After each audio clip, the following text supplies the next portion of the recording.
Hello friends, फिर से स्वागत करता हूं आपका आपके अपने चैनल सुशांत चेस स्पाइस में। आज फिर से एक नया टॉपिक लेके आ रहा हूं जो मैंने बहुत पहले बनाया था, my games against title players, यानी वो गेम्स जो मैंने कहीं ना कहीं पहले इंटरनेशनल मास्टर्स या ग्रैंड मास्टर्स के साथ खेले हुए मेरे गेम्स है खुद के। तो इस गेम्स के थ्रू हम देखेंगे अभी तक हमने जो प्रिंसिपल्स ओपनिंग के सीखे, जो मिडिल गेम्स कंसेप्ट सीखे, अपने गेम्स में मैंने कैसे इसको यूज किया है आपको बताने की कोशिश कर रहा हूँ। साथ ही में कुछ ओपनिंग का भी डिस्कशन जो मैंने पहले आधा छोड़ दिया है, जैसे कि अलापिन सिसिलियन, C3 सिसिलियन, जिसको मैं एक बहुत यूजफुल ओपनिंग मानता हूँ। स्पेशली ये उनके लिए बहुत अच्छा है जिनका लेवल अराउंड 2000 है, उनके लिए लेसन्स बहुत फायदेमंद होंगे। चलिए गेम पर चलते हैं जल्दी से, थोड़ा सा थियरी बताऊंगा और अटैक किस तरह से होता है वो भी हम देखेंगे। E4, C5, C3, ज्यादातर मैं E4, C5 को C3 ही खेलता हूँ, कभी कभी मोरा गैम्बिट यूज करता हूँ क्योंकि ज्यादातर स्ट्रॉन्गर प्लेयर्स एनीवे गैम्बिट लेते नहीं है। D5, E takes D5, queen D5, D4। आज हम डिस्कस कर रहे हैं इसका एक मेन लाइन। यहाँ पे ब्लैक NC6, NF3, BG4 तो करता ही है, पर कई बार NF6 करके E6 करना प्रेफर करता है।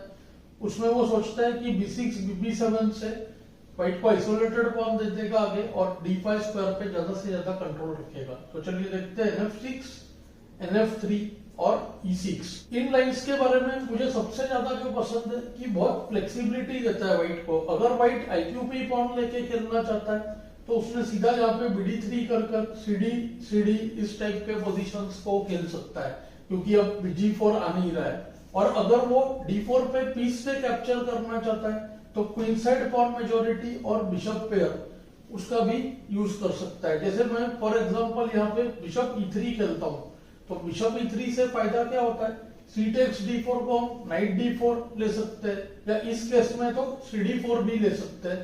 पर एक दूसरा इंटरेस्टिंग आइडिया है, देखिए NC6 अभी भी ब्लैक जानता है व्हाइट DC नहीं ले सकता बिकॉज QD1 KD1 इतना अच्छा नहीं है।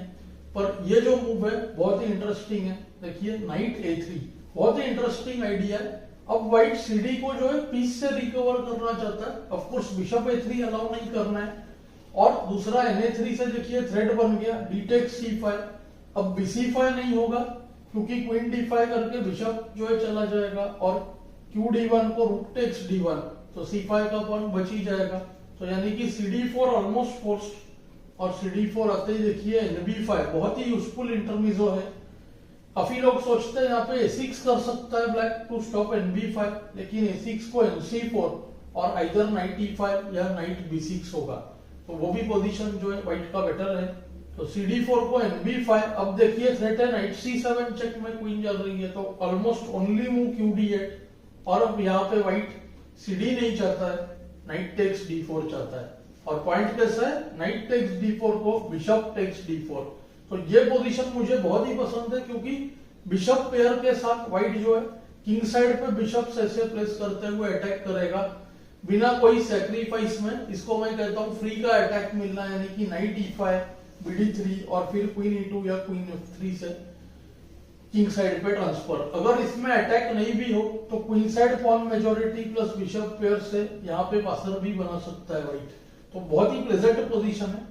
ब्लैक ने किया BE7, BD3, BD7 और नाइट E5, बहुत ही यूजफुल मूव।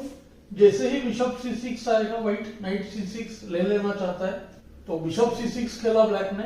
अब यहाँ पे कैसल भी पॉसिबल है, पर कैसल को देखिए QD5, नाइट C6 में क्वीन टेक्स C6 का ऑप्शन रहेगा और इवन BC6 के बाद शायद C5 का थ्रेड बनेगा। तो मैं थोड़ा तुरंत नाइट C6 करना प्रेफर करता हूँ, night C6, BC, castle, almost similar position है कैसल। और अब यहाँ पे व्हाइट के पास बहुत ही अच्छा प्लान है। ब्लैक जो है इस D4 बिशप को यहाँ से हटाना चाहता है, तो ब्लैक का आइडिया देखिए बहुत ही सिंपल है, C5 करना और बिशप E5 को नाइट D7, यानी होगा क्या, बिशप को ये डायगोनल छोड़ना पड़ेगा। और दूसरा आप देखोगे अगर अब मैं C4 करूं ट्रैप डालने के लिए कि QD4 को BH7 चेक में क्वीन चली जाएगी, तो C4 में C5 होगा और BE5 को आप देखोगे ND7, BC3 को BF6। तो बिशप ट्रेड हो जाने के बाद बिशप वर्सेस सिर्फ नाइट में इतना एडवांटेज नहीं रहेगा, वो भी थोड़ा सा प्लस ही है व्हाइट का। तो मैंने सोचा क्वीन को हटाते हैं और देखिए यहाँ पे एक आइडिया यूज किया कि अगर c5 करे तो बिशप e5, ये तो हुआ ही गेम में, पर अगर यहाँ पे d7 करे ब्लैक बिशप को हटाने के लिए तो आएगा देखिए रूक d1। रूक d1 से हो रहा क्या है, ne5 स्टॉप हो गया क्योंकि bh7 के बाद क्वीन जाएगी और क्वीन c8 से पिन निकलते ही क्या होगा, d7 का नाइट पे हम इनडायरेक्टली देखिए bh7 kh7 qd3 check, kg8 को qd7, almost winning end game है। qd7 रूक d7 के बाद बिशप भी अटैक्ड, अब देखो एक रूक 7th रैंक पे, दूसरा रूक d1 आ रहा है, ऊपर से पॉन अप भी है वाइट, तो ये पोजीशन विनिंग है। ऑफ कोर्स मेरा ओपोनेंट इस पॉइंट को समझ गया तो उन्होंने खेला इधर qb6 से सेम आइडिया ओपन है, nd7 हो सकता है और b2 पर भी प्रेशर रहेगा। रूक d1 सिंपल पॉइंट है, फिर nd7 को bishop h7 followed by rd7, रूक d8, d7 पॉइंट को कवर किया ब्लैक ने और अब c4। सबसे पहला तो ट्रैप सेट किया कि nd7 करना चाह रहा था ब्लैक, तो c4 से ऐसा लगता है कि व्हाइट ने होने दिया, ऐसा लगता है कि nd7 bc3 bf6 ये चाहता है व्हाइट, पर एक्चुअली आइडिया कुछ और है। यहाँ पे बेस्ट मूव था रूक c8, वो रूक हटाना जरूरी है। अब क्वीन f3, दूसरा एक प्लान f4 भी है, नाइट d7 नाइट e5 होने देना है और fe करना है, वो भी व्हाइट का प्लस है। पर यहाँ पे आप देखो फिर nd7 करते ही bh7 चेक, kh7, रूक d7 qf7, ये मेरा मेन एनालिसिस का पॉइंट था। अब बिशप हटाना ही पड़ेगा मेट बचाने के लिए क्योंकि rg8 को qh5 मेट है और बिशप f6 करते ही qd7 रूक अटैक, देखिए कितना इंटरेस्टिंग एनालिसिस है, रूक d8 को क्वीन f7, ऐसा लग रहा था बिशप फ्री जाएगा, वैसे qc7 भी ऑप्शन था पर b5 को qh5 check, kg8 queen e5 और व्हाइट का पोजीशन देखिए विनिंग है। टाइम पे b2 सपोर्टेड हो गया, e6 अब भी आइसोलेटेड है और ऊपर से देखिए व्हाइट 2 पॉन्स अप है, यानी कि पोजीशन विनिंग। तो यानी क्वीन f3 को क्वीन a6 कर सकता था ब्लैक, उसको क्वीन g3। अब पॉइंट ऐसा है कि g6 कर लेगा ब्लैक, क्योंकि अगर क्वीन टेक्स a2 हो तो देखिए ra1 क्वीन b3 फोर्स, उसको bh7 चेक में क्वीन चली जाएगी, तो g6 और g6 करते ही a3 और अब qb6 को qf3, नाइट हटाना ही पड़ेगा और नाइट हटाते ही बिशप c3। तो किस तरह से देखिए बिशप को मेंटेन कर लिया और ये भी पोजीशन व्हाइट का क्लियरली बेटर है, पर ये शायद बेस्ट ऑप्शन था। ब्लैक हो सकता है bf8 bg7 कर सके, पर फिर क्वीन साइड मेजोरिटी का प्लान व्हाइट जो है यूज कर सकेगा। अब अपोनेंट ने यहाँ पे खेल दिया nd7 और nd7 को यहाँ पे व्हाइट टू प्लेड विन जैसा हो गया, तो देखिए बिशप h7 किंग h7 रूक टेक्स d7, सारे पीसेस देखिए व्हाइट स्क्वायर पर थे, night d7 white, king h7 white, रूक a8 व्हाइट। ये हम हमेशा डिस्कस करते हैं अपने एनालिसिस के टाइम या पोजीशन सॉल्विंग के टाइम। तो rook d7 queen e4 check, f5 queen takes a8, black ने किया रूक d8, पहले क्वीन को भगाया और अब क्वीन a6। ऐसा लगता है a2 और c4 में से एक मिल जाएगा, लेकिन इस पॉइंट पे मैं समझ चुका था कि क्वीन साइड का पॉन्स लेना बहुत रिस्की है, किंग साइड पे अटैक बनने वाला है। b3 देखिए पहला ट्रैप सेट किया, यहाँ पे अगर क्वीन a2 करे तो देखिए queen h5 check, kg8 q g6, on the spot losing, g7 पर थ्रेट है और बिशप f8 को क्वीन e6, फिर क्वीन f5 भी चला जाएगा।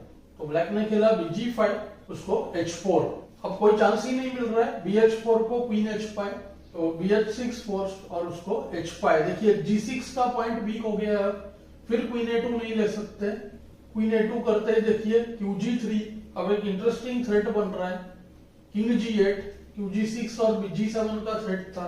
अब देखिए पहले qg6 फोर्स कर रहे e6 बचाने के लिए, रूक a1 फोर्स कर रहे qb6 और अब देखिए bg7 h6। तो क्या हो गया, ओवरलोडेड हो गई है क्वीन, g7 को बचाने पर भी कोई फायदा नहीं है, क्वीन e6 चेक पहले और फिर h टेक्स g7 qg7 और रूक e1। ये जो पोजीशन है आप देख सकते हो इजीली व्हाइट का विनिंग है।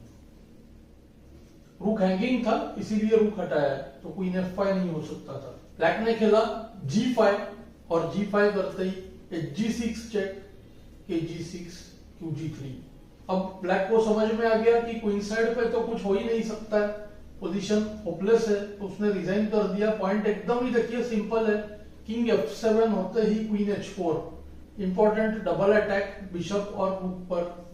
और किंग H7 को भी देखिए क्वीन H4 बहुत ही स्ट्रांग है, D8 का रूक अटैक्ड है और बिशप F4 होने वाला है। और देखिए रूक D1 आके रूक D7 भी आ रहा है। तो ये जो पोजीशन है, मटेरियल, किंग सेफ्टी और एक्टिविटी तीनों में ही विनिंग था। तो अपोनेंट ने जो है QG3 चेक को ही रिजाइन कर दिया। तो मुझे उम्मीद है आपको इस गेम में से कुछ इंटरेस्टिंग और यूजफुल सीखने मिला होगा। मुझे कमेंट्स में जरूर बताएं। Thanks for your time.